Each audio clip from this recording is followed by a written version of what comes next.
Assalamualaikum warahmatullahi wabarakatuh. Tabi pun. Jumpa lagi bersama saya Ibu Nova Ervina dalam channel YouTube kesayangan kita, Markijar Mia. Mari kita belajar kimia. Assalamualaikum, ketemu lagi dengan Ibu Nova Ervina. Pada kesempatan hari ini sangat beruntung ya saya ya. Ibu akan berbincang-bincang dengan guru kebanggaan SMA Negeri 3 Menggala Tulang Bawang Pak Zainal Mutakin SPD. Apa kabarnya Bapak? Alhamdulillahirrahmanirrahim. Sangat sangat semangat nih. Antusias sekali saya ini diajakin ngobrol sama Bu Nova Ervina juga yang senior saya di SMA 3 dan sangat menginspirasi saya juga untuk terus bergerak gitu kan, karena teman-teman seperti Bu Nova inilah yang selalu menggerakkan kita seperti ini. Mudah-mudah juga sama-sama. Terima kasih. Kenapa Pak Zainal menjadi guru kebanggaan di sekolah kita? Karena beliau ini banyak sekali prestasi yang sudah diraih. Salah satunya pernah menjadi best teacher Tulang Bawang pada 2017, kemudian duta Rumah Belajar Daerah Tulang Bawang 2019. Kemudian yang terbaru yang akan kita bahas adalah beliau lolos menjadi guru sejarah Kinabalu Malaysia ya, program calon guru di sekolah Indonesia Luar Negeri ya, SILN 2021. Jadi beliau akan segera bertugas ke Kinabalu Malaysia. Nanti kita akan mengetahui ya bagaimana beliau bisa lolos gitu ya. Dan yang terbaru ternyata Pak Zainal Mutakin ini merupakan salah satu finalis apresiasi guru dan kepala sekolah pendidikan menengah dan pendidikan khusus inspiratif 2021 kebanggaan Lampung malah ya, se-Indonesia. Apa itu Pak yang perasaan yang kayaknya gimana ya, kok prestasinya itu bertubi-tubi? Ada. Ya, oke. Ya kalau dibilang bertubi-tubi kayaknya masih belum lah ya, masih banyak yang harus kita pelajari gitu, masih banyak yang harus kita gapai gitu, maksudnya dari orang-orang hebat di sekitaran saya, dari orang-orang hebat di luar sana yang menginspirasi saya. Tapi kalau dibilang ini prestasi, saya sangat bersyukur, pastinya itu sangat bersyukur Bapak, dan ini berkah lah buat saya pribadi. Saya syukurin betul apa yang Allah kasih kepada saya gitu kan, berada di orang-orang yang positif di sekitar saya dan membuat saya semakin banyak untuk terus bergerak, itu loh maksudnya. Jadi senang banget, dan yang jelas bukan cuma bahagia sih, saya pengen tuh keberadaan saya apa yang saya dapat itu ya minimal bisa kasih sedikit suntikan lah buat teman-teman gitu. Termasuk ya. nyuntik saya ya. Semoga begitu kayaknya. Ayo kita semuanya pada jangan takut untuk maju dulu, mencoba dulu, bergerak dulu. Hasil jangan dipikirin gitu maksudnya. Itu ya sih begitu. Hasil jangan dipikirin. Jadi, yang penting melakukan ya, melangkah, memulai ya. aksi. Oke, ada yang pepatah mengatakan adanya 1000 langkah itu karena ada 1 langkah. Oke, yang pertama saya ingin mengetahui apa ya yang memotivasi Pak Zainal kok mau mengikuti seleksi program SILN tersebut. Okay. Awal mulanya apa, memang udah nggak tahan di Tulang Bawang, pengen coba-coba ke luar negeri, emang impiannya memang mau ke luar negeri atau gimana gitu? Oke, sebenarnya kalau dibilang ini target hidup, yang jelas enggak, ini bukan target hidup. Bahkan ini bukan dalam radar ya, bukan termasuk dalam radar yang saya list gitu. Karena mungkin saya, ya namanya orang ya, kita harus, mungkin salah satu yang ingin saya sampaikan juga kepada orang-orang, kepada anak-anak muda, dibiasakan kita punya list dalam hidup gitu ya, punya list yang ingin kita capai, daftar tertentu yang perlu kita capai, hingga pada ini memotivasi kita untuk bergerak setiap harinya. Terkait SILN, sebenarnya bukan termasuk dalam list tersebut, Bu Nova, bukan. Tidak masuk dalam to-do list. Enggak, tidak ada. Informasinya juga pun termasuk telat. Ada salah satu teman yang share di grup gitu kan, kok menarik gitu maksudnya, kok menarik programnya. Grup apa ini? Ini ini grup rekan apa namanya, rekan pernah bertemu bersama pada waktu suatu event gitu aja kan, kayak semacam seminar semacam pelatihan ya nasional gitu.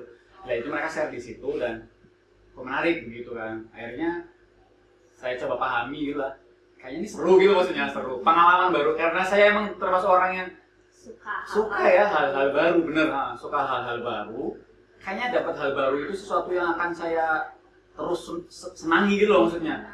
Bukan berarti saya bosan, enggak, saya nggak bosan ada di sini atau ada di Menggala, di Pulau, enggak, sama sekali nggak bosan. Cuma mendapatkan sesuatu yang baru itu adalah anugerah baru juga, dan sesuatu yang baru ini biasanya bisa saya share ke orang lain, bahwasanya ada loh apa namanya di luar sana yang belum kita ketahui, dan kita layak buat tahu juga gitu, maksudnya jangan orang lain doang, kita juga bisa sebenarnya gitu. Dan itu sebagai pembuktian sebenarnya loh, kok saya bisa lolos juga gitu, maksudnya meskipun awalnya Bu Nova sama sekali nggak akan muncul di otak saya waktu itu untuk lolos ya, apalagi satu-satunya gitu guru sejarah se-Indonesia. Saya mikirnya mana mungkin gitu.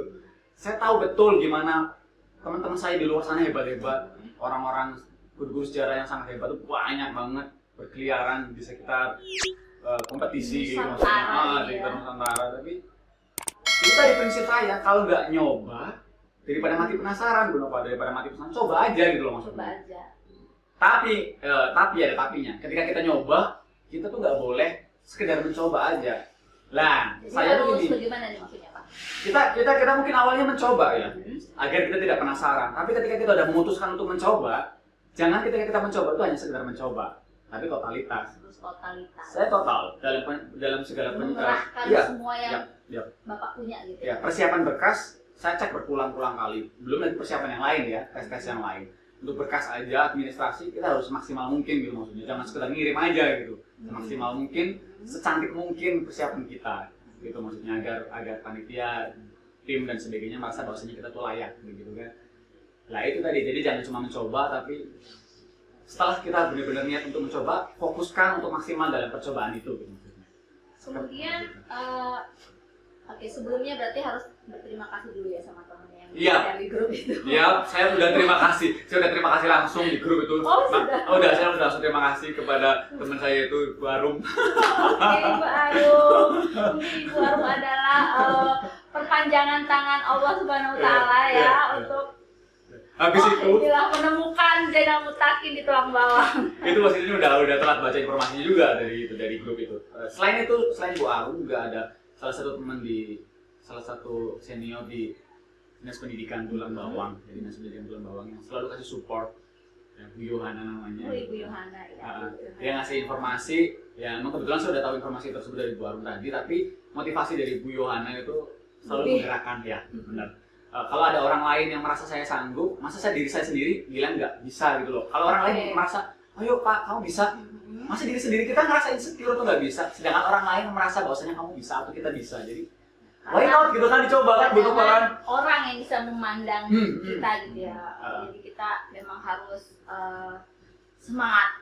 Nah, sekarang Bapak bisa menceritakan, share ke kita untuk guru-guru di seluruh Indonesia yang atau maksud saya bisa menyusul Bapak gitu ya. Amin. Harus. Ada yang tertarik untuk mengikuti program SILM ini, kira-kira apa proses yang sudah Bapak jalani dari pemberkasan, kemudian setelah pemberkasan itu ada tes apa sampai akhirnya tahap-tahapnya dan sampai apa maksudnya titik klimaks proses yang sangat menguras mungkin energi Bapak, tenaga, pikiran, dan akhirnya Bapak bisa lolos, bisa kita. Iya, benar sekali ya. Kalau dibilang menguras tenaga pikiran itu ya benar. Apalagi salah satu rangkaian seleksi itu pada waktu bulan Ramadan ya, bulan puasa. Bulan Ramadan ini? Iya, kemarin itu. Oke. Saya ingat betul kalau pengumuman final nama-nama yang terpilih gitu maksudnya dan akan diutus ke luar negeri itu jatuh pada perayaan ulang tahun Indonesia ya tahun ini.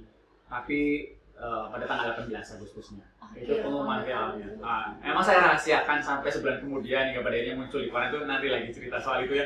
Kembali ke pertanyaan Bu Nova bahwasanya Tahap. emang itu menguras bener energi, tenaga, pikiran, semuanya komplit. Tapi saya tetap dengan kunci saya tadi yang itu total. Saya mau ngelakuin semuanya itu total gitu. Tahap yang pertama yang jelas administrasi. Ya, administrasi itu yang paling challenging. Iya. Apa syarat Iya. utamanya gitu? Kalau yang paling challenging itu surat izin dari, karena kita SMA ya Bu, jadi pasti dari gubernur. Ya. Harus dari gubernur Harus karena dari provinsi ya. Iya, dari gubernur.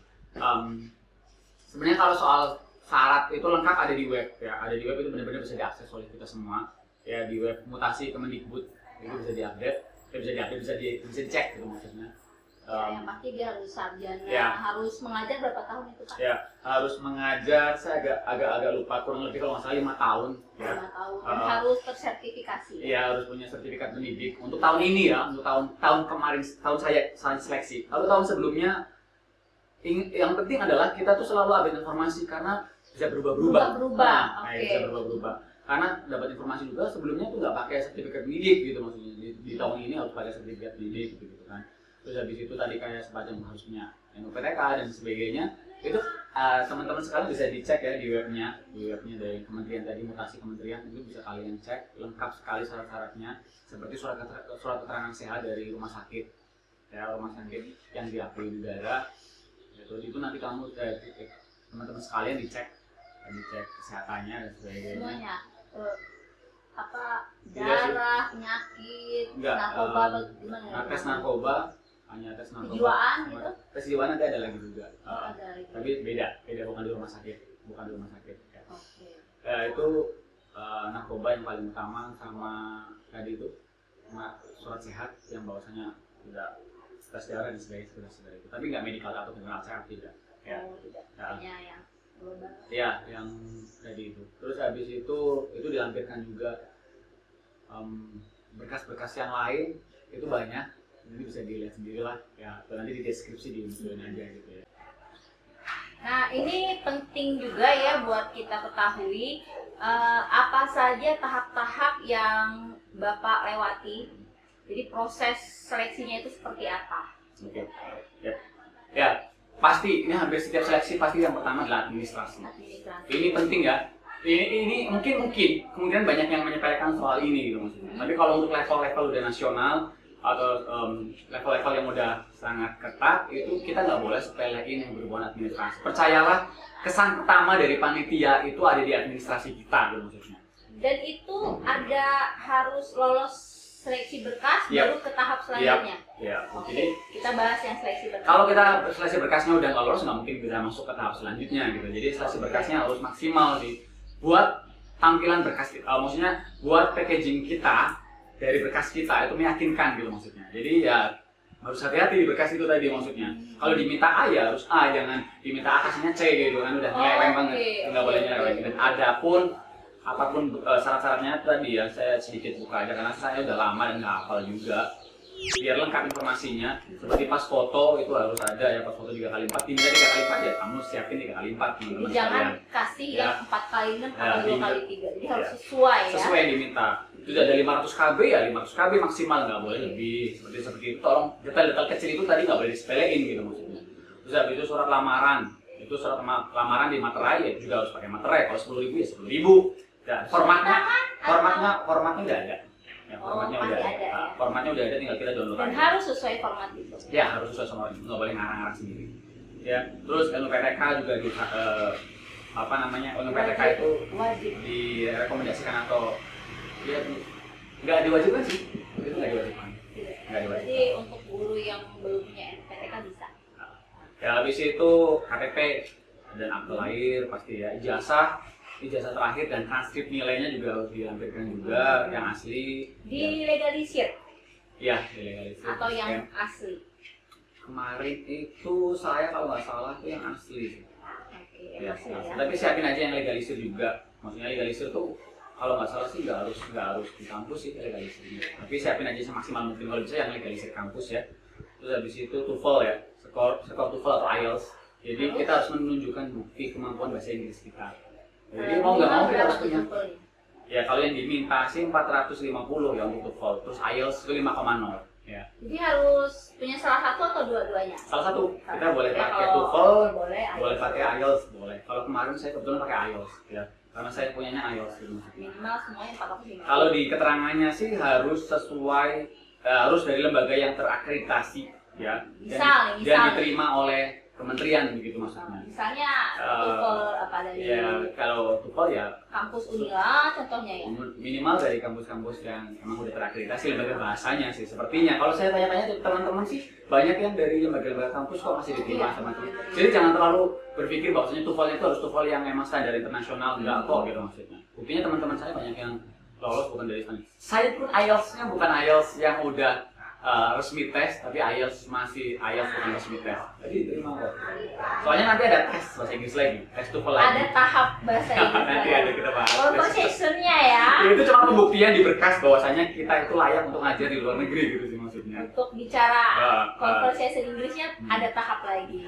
Jangan terlalu ditakutin ya soal kemampuan bahasa Inggris, jangan terlalu takut karena ini nomor satu yang paling ditakutin sih kalau jauh ini saya dapat informasi dari mau teman-teman. beasiswa luar Ngobrol-ngobrol negeri, gitu, jadi ya. guru luar negeri itu TOEFL, IELTS Harus jadi, ada. oh. Tapi jangan laju parno lu Bu Nova. Oke.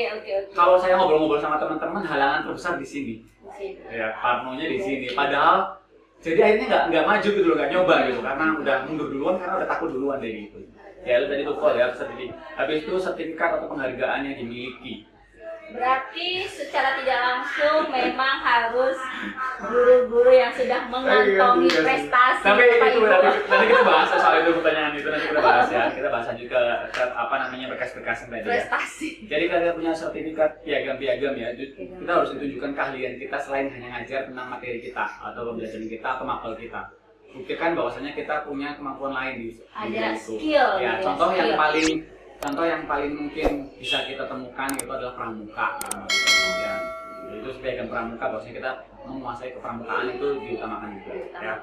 Terus habis itu surat keterangan sehat dan bebas narkoba tadi itu dari rumah sakit, ya rumah sakit negara gitu, yang dari dokter-dokter pemerintah minimal 6 bulan terakhir.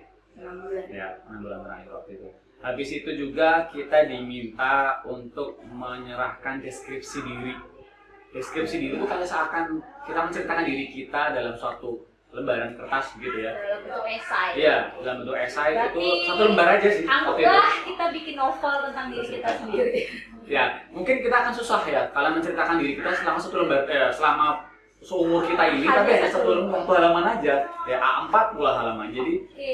coba Menarik kalian rangkai kalimat yang membuat kita itu terlihat keren, tapi hanya dalam satu halaman. Oke, ini Ya, menarik itu salah satu challenge. Lah, semua berkas tersebut tadi itu yang tadi berkas umum ya. Habis itu berkas untuk yang PNS dan non PNS beda gitu maksudnya. Ya kan tahun-tahun saya kebetulan PNS boleh mendaftar gitu. Jadi untuk Oh, yang sebelumnya bukan guru PNS ya? ada pernah juga untuk guru PNS, tapi sempat udah lama enggak. Nah, habis itu buka lagi tahun ini, tahunnya saya ini untuk guru PNS dan itulah membuat saya jadi ya udah daftar gitu maksudnya. Habis itu untuk PNS harus mendapat surat izin ya, surat izin itu tadi ya kita dari gubernur ya. Sebelum ke gubernur pasti kita ke dinas pendidikan dulu, ke PKD. Habis itu dari PKD baru ke gubernur. Itu proses yang sangat bau sekali. Itu dramanya banyak banget, saya yakin. Bukan cuma saya. Itu bukan cuma saya, teman-teman yang lain pasti dramanya. Saat meminta izin ya, drama Ya, meminta izin. Satu hal karena apa? Karena waktunya yang sangat mepet. Waktu yang sangat mepet dan proses untuk perizinan itu kan gak mudah ya. Gubernur itu kan ngurusin perizinan banyak banget kan.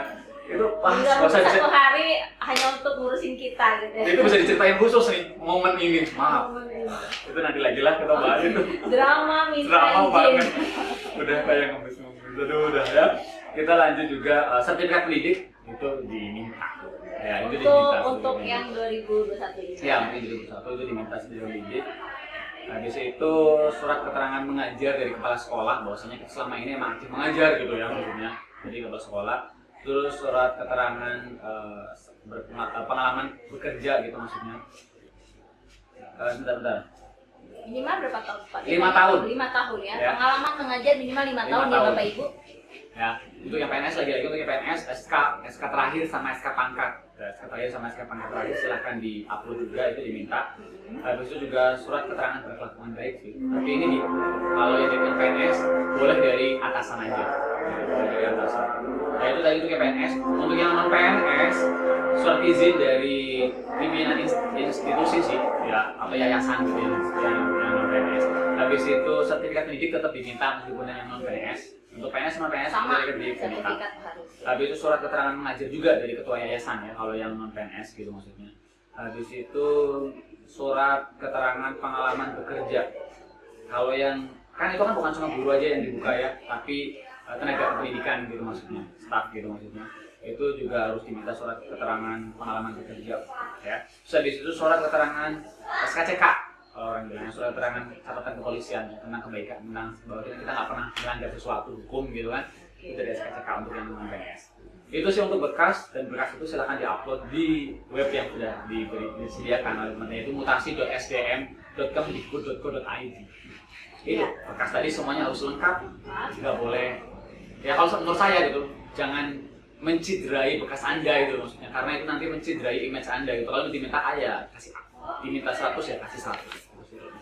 Jadi ini yang menarik untuk Berkas. berkas itu ada yang mendeskripsikan diri kita ya Pak ya dalam satu halaman saja.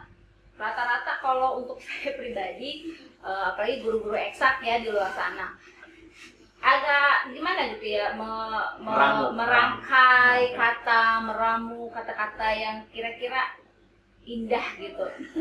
Apa ya tips dari Bapak? Saya yakin yang agak berbeda di sini adalah yang jadi pandangan berarti tentang deskripsi ini, tentang prestasi. Ya, soalnya kalau yang lain kan sama-sama sertifikat pendidik, sama-sama mengajar 5 tahun seperti itu. Ini kayaknya ada yang dua hal yang bikin beda kita lolos berkas gitu kayak.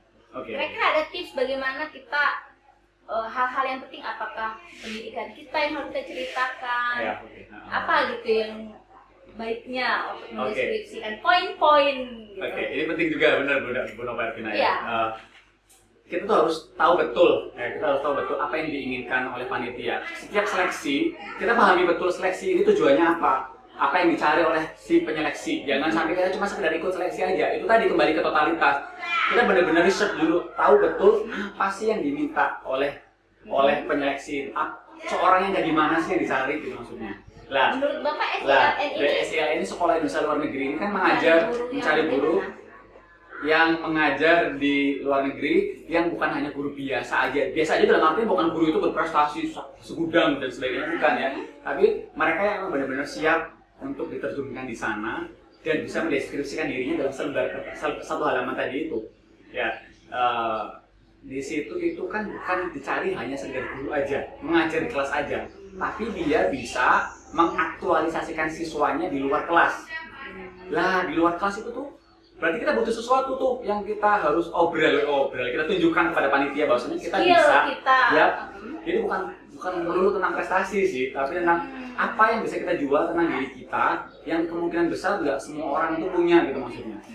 Syukur-syukur itu nggak semua orang punya, ya. Syukur-syukur nggak semua orang punya. Lah kita esai itu kan bagaimana kita itu bisa menceritakan diri kita, menarik dibaca orang, nggak membosankan, nggak bertele-tele. Itu sih kalau menurut saya nggak bertele-tele, to the point, tapi kena semua yang kita miliki. Bisa prestasi Bu, bisa prestasi, tapi prestasi yang kita tulis juga nggak semua prestasi kita masukin. Kalau prestasi itu nggak ada hubungannya dengan sesuatu yang bisa kita pakai nanti di sana gitu, di tempat kita tugas, ya nggak perlu gitu maksudnya. Ya, contoh kayak tadi misalkan pramuka, kita pernah membina pramuka selama berapa tahun. Bu Nova kan membina PMR tuh, sangat aktif jadi pembina PMR tuh, ya. Sangat luas, energik sekali deh. Itu bisa itu. Pembina ekstrakurikuler. Ya, itu bisa. Ya, itu bisa. Saya juga ceritain kok bahwasanya saya pembina OSIS, saya sempat jadi pembina pramuka juga. Itu saya ceritain dulu. Justru poin-poin dalam kita membina ekskul itu dibutuhkan ya. Saya ceritain juga. Ada skill ini nggak Pak? Misalkan kayak kita itu kan sebenarnya mungkin pertanyaan guru-guru atau saudara-saudara kita di luar sana, yang Bapak ajar di sana itu siswa memang dari Kinabalu asli Malaysia, apakah siswa Indonesia yang ada di sana gitu Pak? Jadi apakah kita harus memang kalau orang Malaysia jadi kita harus bisa menyesuaikan diri, harus bisa bisa dalam tempat yang baru, tempat menyesuaikan diri. Orang-orang yang bisa beradaptasi gitu kemanapun dia. Oke, sebelum ke situ tadi mumpung masih saya ingat ya, soal tadi skill ataupun keterampilan lain selain mengajar. Ya. Itu di situ nggak ada keterangan diminta berapa lembar atau berapa sertifikat. Ya, jadi di web waktu kita upload itu kan cuma ada satu kolom tuh. Kalau saya pribadi itu saya jadiin satu sertifikat saya, jadi saya nggak upload cuma satu sertifikat. Ya, satu kolom tapi bisa saya isi banyak karena kan saya jadiin satu. Nah, jadi kalau teman-teman kok kebingungan karena sertifikatnya saking banyaknya gitu kan, jangan ragu jadiin satu. Karena di panitia nggak ada keterangan di situ minta satu, minta dua, minta tiga, enggak. Sebanyak-banyaknya.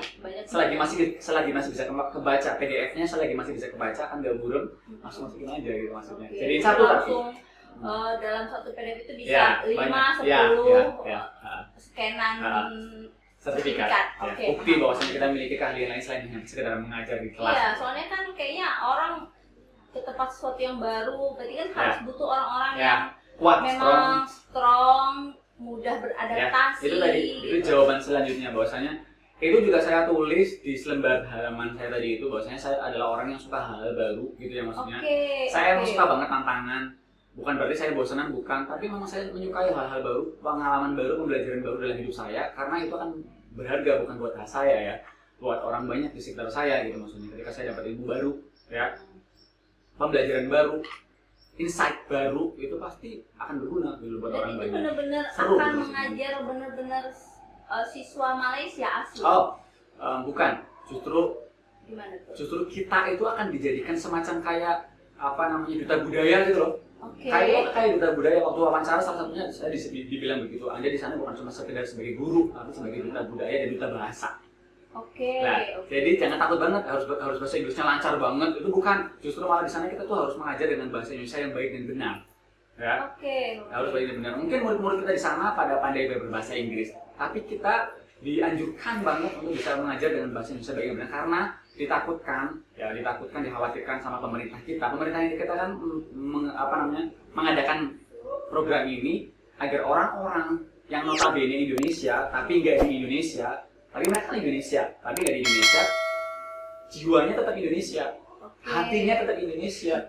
Ya, jadi kita dari Indonesia ini, guru-guru Indonesia itu diharuskan untuk bisa menjadi duta budaya, mengenalkan budaya kita, membuat mereka tuh jadi cinta Indonesia, bukan cuma cinta, mengenal, ya, memahami, mempraktekkan yang Indonesia sehari-hari Indonesia.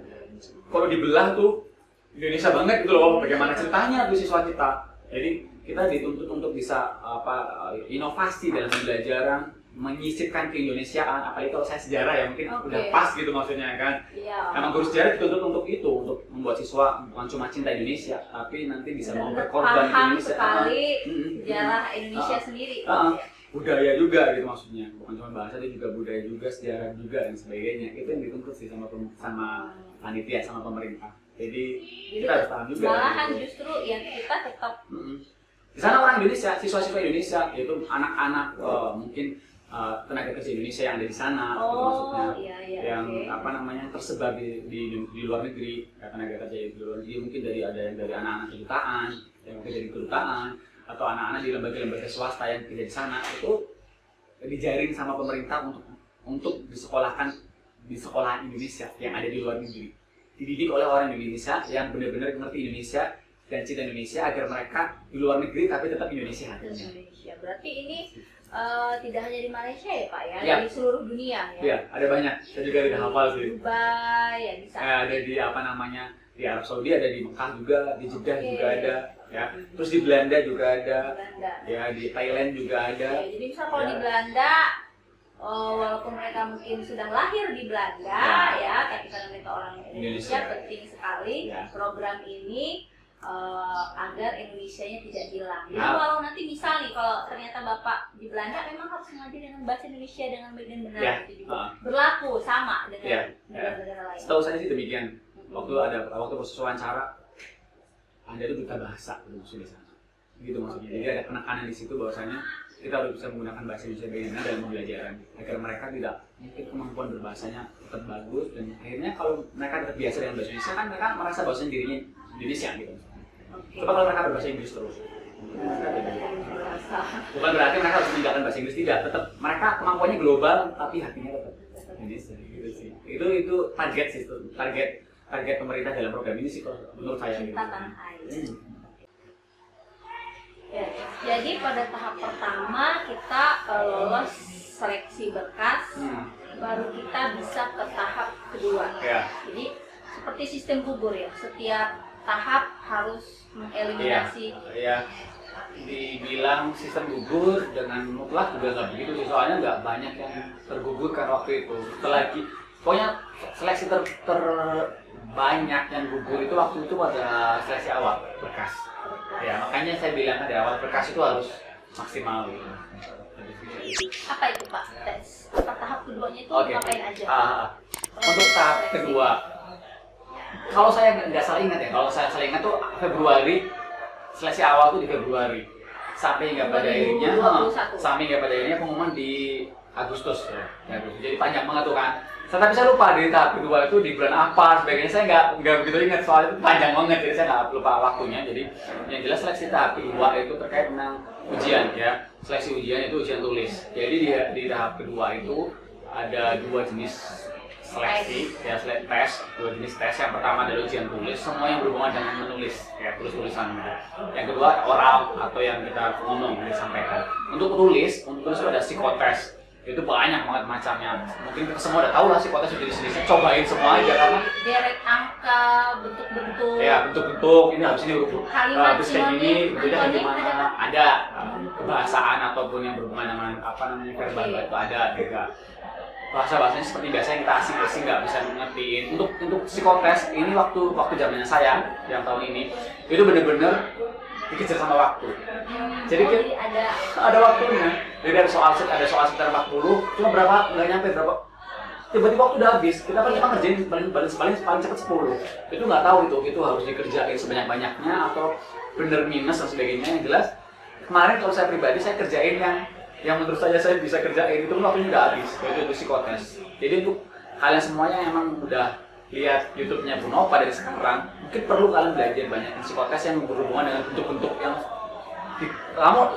kalian lihat sekejap aja langsung tahu habis ini tuh bentuknya gimana, habis itu ribet banget ya model-model kayak gitu. Mungkin anak-anak orang-orang ekstrak tuh jago-jago. Kalau saya pribadi termasuk yang nyut-nyut yang ngerjain psikotes bentuk-bentuk model-model kayak gitu. Tapi kalau untuk psikotes kebahasan, insya Allah lah gitu, maksudnya bisa ngerjain agak lumayan. Tapi semua orang tahu lah ada kadarnya masing-masing. Itu untuk psikotes ya, banyak banget soalnya, banyak banget. Contohnya gitu Pak, tentang apa gitu yang itu harus esai atau ada tes tertulis soal pilihan ganda gitu? Seperti yang tadi saya bilang, semua rangkaian tes itu lewat Zoom.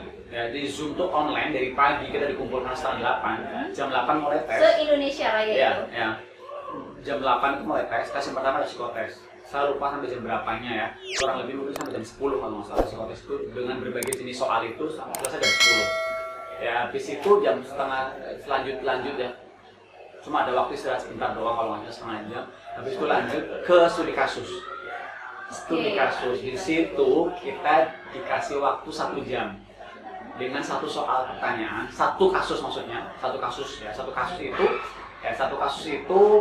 ada kayak semacam kalau kita bilang itu anaknya, ada anaknya gitu maksudnya. Oke, ada suatu kisah gitu. Ada aturannya. Jadi jawaban Anda tuh harus berkutat tentang ini. Misalkan ya, kalau waktu kemarin saya sedikit boleh nggak sih bocoran? Boleh lah kayaknya mungkin sedikit. Kalau kemarin itu tentang nanti saya di sana, yaitu di negara tujuan itu dengan kondisi di sana seperti ini, ya di kondisi sana seperti ini, apa yang akan kamu tawarkan untuk menyelesaikan masalah yang ada di sana? Dengan real ya program-programnya, pihak mana aja yang diajak untuk terlibat, ya kiranya apa hambatan yang bakal ditemuin dan sebagainya, seperti itu. Apa yang harus Anda lakukan dan sebagainya itu harus dijabarkan, langsung diketik dalam sistem online, bukan dalam kertas atau dalam mana kita upload, bukan langsung diketik di situ. Jadi panitia itu benar-benar tahu bahwasanya kita tuh sedang mengetik atau tidak sedang mengetik gitu maksudnya. Kok tiba-tiba dipastikan, tiba-tiba kok jawabannya udah penuh 1 halaman atau itu ada batasan karakternya dan sebagainya, itu ketahuan. Jadi kalau kita ngopi dari mana, itu ketahuan. Jadi kita benar-benar ngetik. Ya. Jadi kita benar-benar ngetik, sistem tahu dari pusat gitu. Tahu kalau kita sedang mengetik, sedang mengerjakan. Bahwasanya kalau kita kamera kita terlalu naik, kita harus turunin agar jari kita kelihatan waktu ngetik kayak gitu. Jadi itu diatur banget. Ada tim yang benar-benar mengawas di dalam Zoom tersebut gitu maksudnya. Setiap orang diawasin beneran gitu, full pengawasan. Lah itu 1 jam. Nah, 1 jam itu untuk studi kasus. Langsung di waktu habis ya itu selesai, nggak bisa soalnya sama nggak dengan untuk seluruh guru atau disesuaikan dengan daerah masing-masing? Misalkan daerah Belanda mungkin pertanyaannya berbeda, yang mendaftar sebagai guru kemungkinan besar sih kemarin kalau saya tanya-tanya sama beberapa teman sih sama sih. Sama, cuma ya? disesuaikan dengan kondisi kita maksudnya jawabannya. Kalau kita misalkan saya di Malaysia, berarti kan saya harus bisa tahu kondisi di sana gimana gitu kan. Oh, berarti kitanya ya, jawaban kitanya aja yang harus tahu gitu. Okay. Kita tuh bahwasanya masa sih kita samain dengan yang di Indonesia, kan beda di sana gitu maksudnya kan. Nah gitu ya sih. Itu tadi ya 1 jam kalau nggak salah, selesai setengah 12 kalau nggak salah, ingat saya lah. Habis 1 jam itu lah kita diharuskan membuat 1 jam presentasi. Maksudnya kita dikasih waktu 1 jam, kasih 1 jam untuk membuat presentasi. Nah presentasi waktu kemarin itu PowerPoint, boleh PowerPoint, boleh apapun, yang penting untuk bahan presentasi kita. Materi itu, pelajaran kita. Materinya tadi. Studi kasus tadi kan. Studi kasus tadi nanti kita presentasiin. Ya. Di hari selanjutnya yang tes oral tadi itu. Itu maksimal 6 halaman, 6 slide, 6 itu nggak boleh lebih daripada itu. Itu dikasih waktu 1 jam bikin itu, dan hari itu juga 1 jam itu juga harus jadi dan harus diupload juga dalam apa namanya WordPress tadi. Luar biasa sekali ya, saudara-saudara. Itu apa ya namanya, kayak sehari full streaming ya, selesai sinetron. Dalam 1 hari tahap 2 itu. Itu tadi habis itu istirahat sholat duhur kalau nggak salah setengah 1. Lah setengah 1 kan udah selesai tadi ya yang bikin apa namanya naskah buat PowerPoint atau buat presentasi. Setelah itu kita itu istirahat, waktu itu posisinya puasa. Kalau itu posisinya puasa teman-teman sekalian. Rasanya itu mantap sekali ya, mantap sekali. Capeknya maksudnya itu kondisi puasa gitu. Itu habis itu istirahat, jam setengah 2 kita dinantikan dengan tes bahasa Inggris. Oh my god. Full TOEFL. Jadi benar-benar soal 140 soal kalau nggak salah. Dari listening pertama listening 50 soal, saya lupa, kurang ingat ya. Habis listening terus habis itu ada structure sama juga sekitar 50 soal, habis itu reading. Pokoknya sekitar 140 soal, benar-benar TOEFL. Habis itu nilainya langsung keluar saat kita selesai mengerjakan. Benar-benar sertifikatnya juga keluar. Lolos 450. Alhamdulillah. Ya, tapi nggak perlu disebutin ya berapa. Yang penting lolos 450.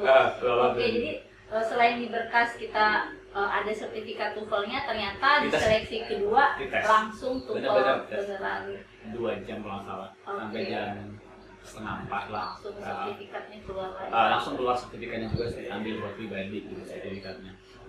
Itu lembaga TOEFL-nya udah ditunjuk sama kementerian ya, sama kementerian langsung tunjuk lembaga TOEFL yang dipercaya sama mereka. Ya, saya nggak usah sebutin lembaga TOEFL-nya. Terus habis itu jam habis istirahat sholat asar setengah 4 itu tes kejiwaan. Oke. MPMI kalau nggak salah, ingat ya, MPMI. Kalau kalian boleh buka teman-teman sekalian, itu tes MPMI atau tes kejiwaan.